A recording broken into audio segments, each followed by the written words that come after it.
A paz do Senhor, todos os que estão aqui agora nesse telefone, neste horário, neste momento, nessa tarde abençoada.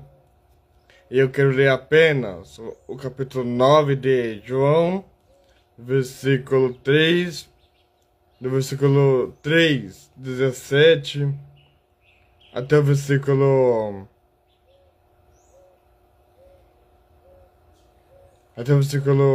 19. Amém, irmãos? Vou ler aqui.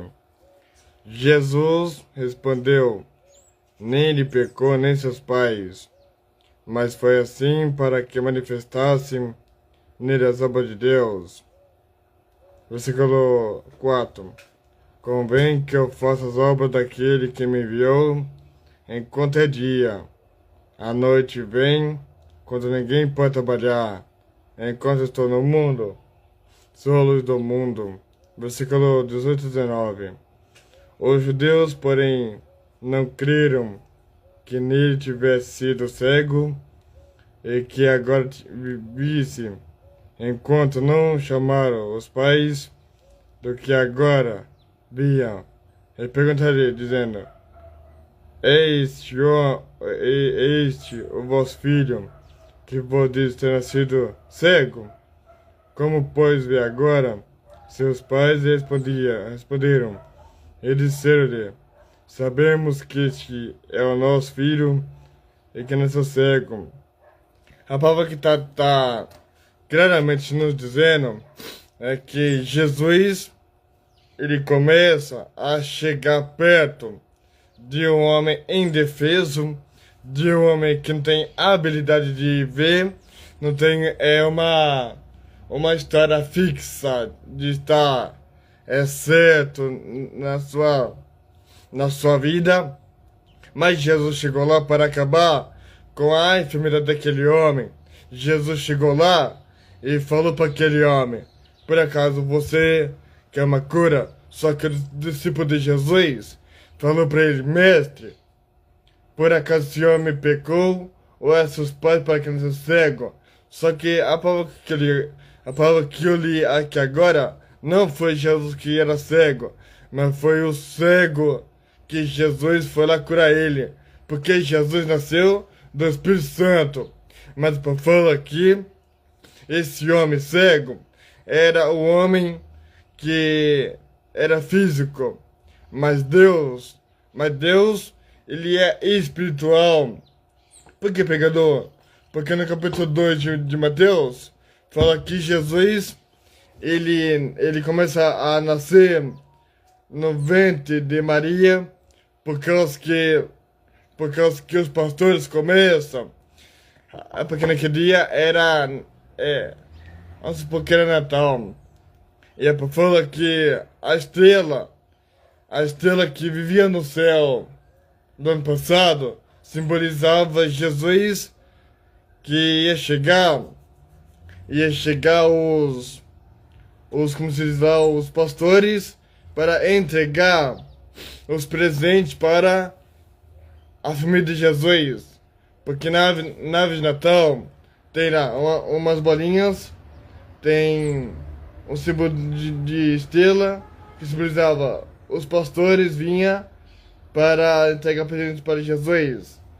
As bolas do Natal simbolizava as coisas de Jesus. É por isso, assim, voltando aqui à Bíblia. O que quer dizer para vocês? Quer dizer que Jesus, ele começa a chegar naquele homem indefeso e fala para ele: por acaso o Senhor quer ser curado? E ele fala: eu nunca fui curado, mas Jesus chegou lá para curar aquele homem. Jesus chegou lá para poder dar uma alegria para aquele homem, de ele poder enxergar as coisas que ele deveria ver. Então Jesus, ele começa a falar para aquele homem assim: eis que eu cheguei aqui agora. Só que um detalhe: os fariseus começam a falar assim: esse homem curou o homem cego. e desse tal de Jesus aí, diz que ele é profeta, que profeta é nada. Só que fala que os fariseus, ele começa a estar com uma perspectiva errada perante o Messias. Porque Jesus, ele ou seja, ele não é para poder estar numa vida errada. Porque Jesus, ele nasceu do ventre de Maria, do Espírito Santo. Jesus nasceu que nem falei agora, do ventre de Maria. Só que a palavra que eu quero de verdade passar para vocês é essa aqui, ó. Quantas vezes é que vocês viam uma coisa perigosa, via a luta na tua vida, via prova, via tentações, via fracasso, via erro, mas você nunca desistiu de Deus e da prova. Sabe por quê? Por causa que Filipenses capítulo 2, verso em diante, vai dizer assim, lá pro finalzinho do verso fala assim, e Jesus foi tão matadouro, e ele morreu, e ele morreu, e ele foi cravado na cruz. Só que a palavra cravado na cruz significa, em Colossenses capítulo 2, verso 14, fala assim, vai dizer assim, lá em Colossenses 2 fala assim, não se meta naquilo que não viu, e nem naquilo que você ouviu. Mas Jesus, ele foi cravado na cruz para pagar nossos pecados, que foi cravado na cruz. Só que lá, se você ler Provérbios, capítulo 17, versículo 27, vai dizer assim, e o ferro que afia o seu irmão. Quer dizer o quê? Quer dizer que quanto mais a pessoa pode batalhar contra a tua vida, você não pode dar o lado para esse homem ou pessoas que querem te pegar.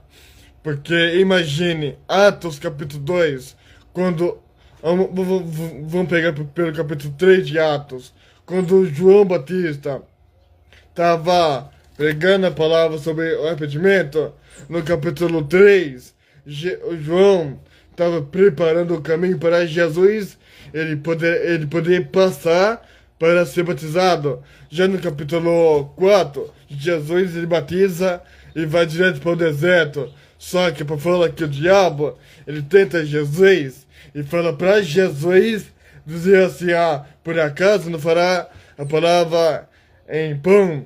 Aí Jesus disse, nem só de pão viverá o homem, mas toda palavra que sai da boca de Deus. Só que a palavra que significa não fará a palavra em pão, quer dizer o quê? Quer dizer que o diabo queria fazer que a paz de Deus ela pagasse do povo pega isso, para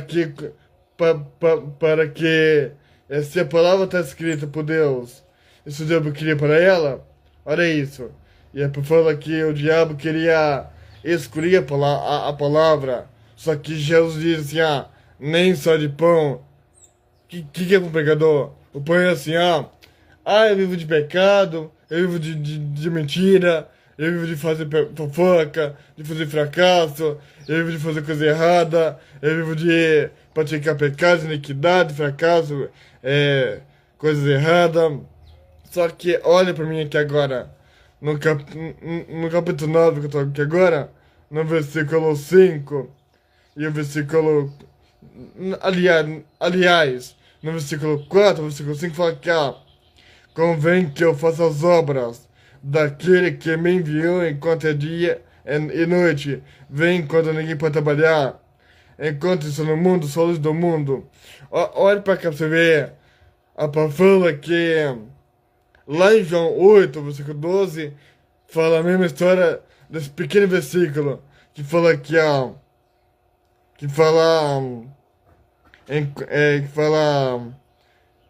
estou no mundo, sou a luz do mundo. Por quê? É porque lá em João capítulo 8, versículo 12, fala que Jesus, ele é a luz do mundo. Jesus, ele é a obra-prima da luz. Jesus, ele é a semana de milagres. Jesus, a palavra fala que Jesus, ele dá dois recados nesse texto, que fala que, ó, enquanto estou no mundo, eu sou a luz do mundo. Porque lá em João 8:12, ele fala que Deus, ele fala assim, ó, eu sou a luz do mundo. Aí outros falavam assim, ó, eu sou a luz do mundo, quem crê em mim, ainda que está na luz, ainda viverá. Só que lá no Salmo 119, verso 105, ele falou assim, ó, lâmpada para meus pés é a tua palavra, é luz para o meu caminho. Só que olha para cá para ver se você conecta isso. Lá no capítulo 1 de João, versículo 1, em seguida, vai dizer que Jesus, ele é o Verbo, e o Verbo é Deus, e o Verbo habitou na face da terra. E lá em Hebreus capítulo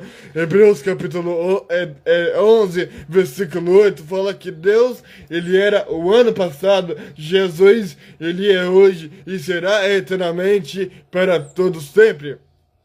E também lá no capítulo 1 de Gênesis, versículo 1, fala assim, e o Verbo era Deus, no capítulo de João. Só que lá em Gênesis fala assim, ele criou Deus do céu e da terra, e tudo que foi feito por ele, tudo se fez. Por quê? É por causa que Jesus não era para... Jesus, ele nunca tipo assim, ele nunca foi existido. Ele sempre existiu na face do mundo e do planeta Terra. Por causa que Deus, ele formou a palavra para um dom. Jesus foi uma palavra por inteligência. Jesus foi uma palavra por palavra tão gloriosa, tão majestosa, tão magnificante, glorificada, para que a palavra seja cumprida na terra, para que se cumprisse o Apocalipse. Porque lá em Apocalipse, capítulo 22, versículo 14, ele falou assim, bem-aventurado aquele que lava suas vestes e entra na cidade pelas portas, ou seja, a sua veste está suja, está curta, está comprida ou está limpa. Porque não adianta a pessoa querer chegar na palavra, não adianta querer ter uma boa fama, não adianta querer dom da palavra, não adianta ter três coisas: vida de oração, santificação e também renovação da graça, sem estar tipo, se eu estou na vida de oração, se eu estou na vida de pregação, se eu estou na vida de obediência, então eu não faço as coisas. Então, a pregação, o louvor e a oração, essas coisas, não ficará no pecado. Aí tem pessoa hoje que fala assim, não quero palavra, não quero louvor, não quero pregação, não quero ir pra igreja, porque é por causa que já consumou, já acostumou com o pecado do mundo, com a inimizade. No capítulo 1 de Neemias, fala que Neemias ora para a cidade de Jerusalém. Por quê? Porque a cidade, ela vai começar a ser acabada e vai ser destruída pelos povos que eram mal perante Neemias e perante os povos que eram de lá. Que povo eles pecador? Neemias e também os judeus, por aí assim. Só que por falar que lá, aí pra cá, só que lá no capítulo 1 de Neemias, e lá no capítulo de Jó, que fala, acho que no capítulo 2 de Jó, que fala o arrependimento de Jó. Vou começar pelo Neemias. Neemias, quando começa a orar para o tempo da cidade, Neemias começa a orar e fala assim, Deus, a cidade vai ser acabada, a cidade vai ser destruída, a cidade vai ser tomada à força pelos homens maus. E Neemias ora, Neemias clama, e Neemias começa a chorar e lamentar. Só que no capítulo 2 de Jó, fala que Jó, ele vai ser tentado pelo diabo. Jó tá falando, Jó vai ser tentado pelo diabo, e o diabo vai ferir Jó com chagas, com ferida.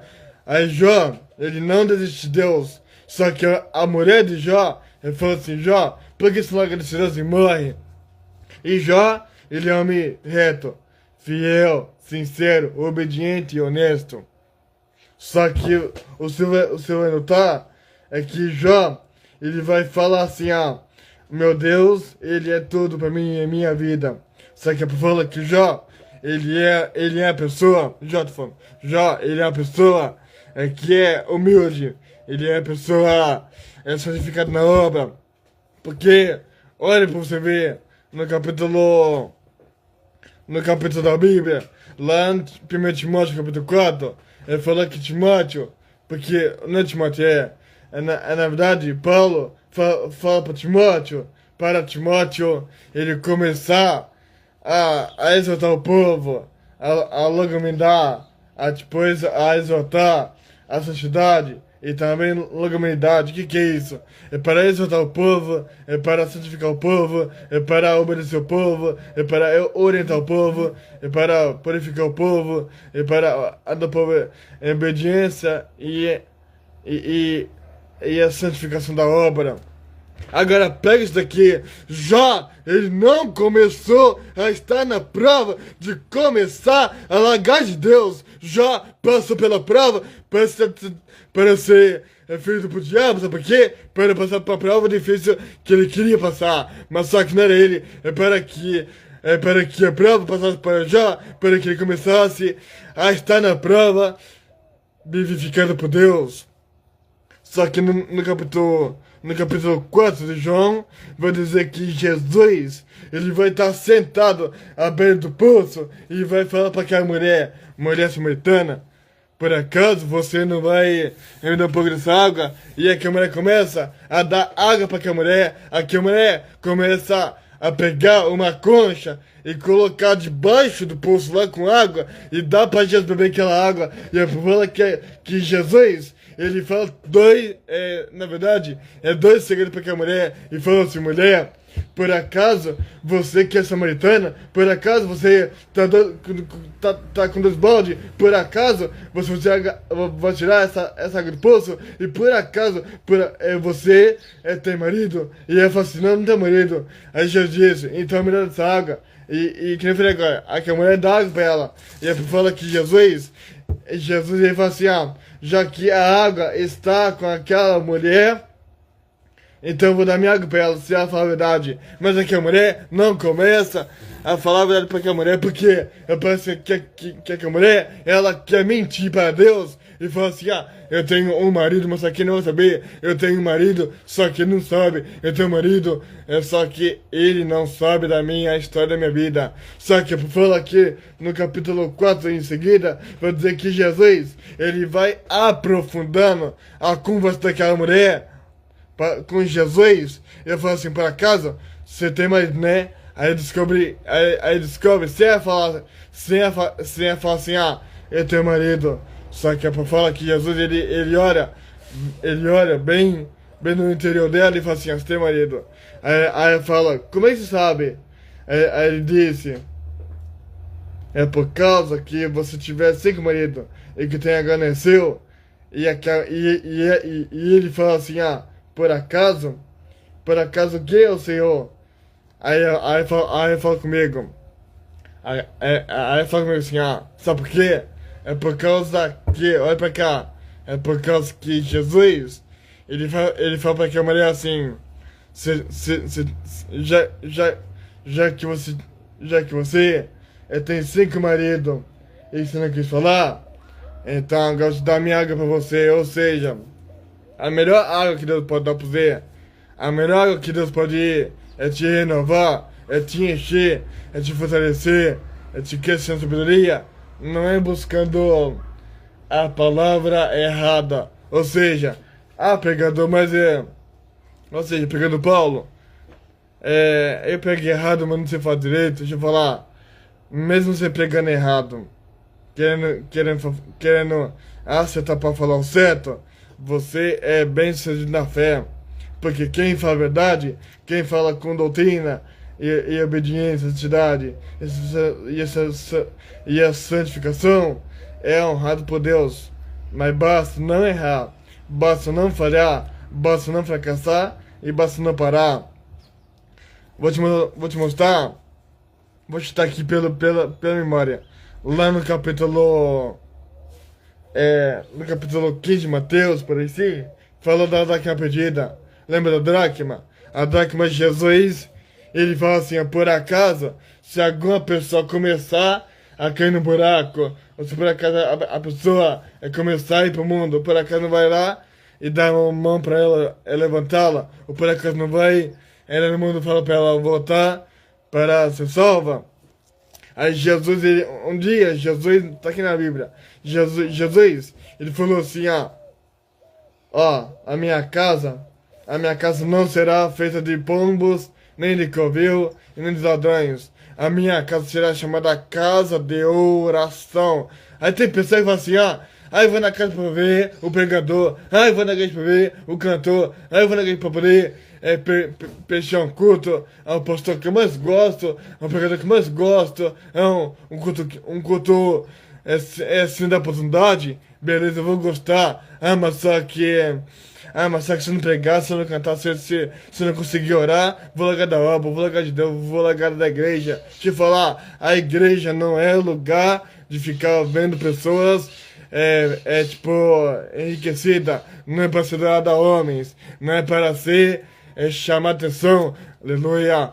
A igreja não é para poder começar a falar assim, mas eu gosto daquele pregador, eu gosto daquele altar, eu queria estar lá em cima, eu queria pagar para pregar lá em cima. Deixa eu falar, a igreja não é tua, a igreja não é o teu salário, a igreja é o quê? A igreja é só para começar a adorar Jesus, orar a Deus, pregar Jesus, tipo, ou seja, dar uma palavrinha, posso pregar lá, e igreja é só para prestar, a igreja é só para prestar um culto a Deus e adorar somente a um Deus, que é Jesus Cristo de Nazaré. Amém, irmãos? Que essa palavra pode ficar na tua vida como uma reflexão para a tua vida. E eu vou falar um tema aqui. Não desiste, não. Porque se desistir é pior. E se ganhar é fácil, amém? Porque assim, se ganhar fácil é a obra. Mas se perder a obra, é difícil.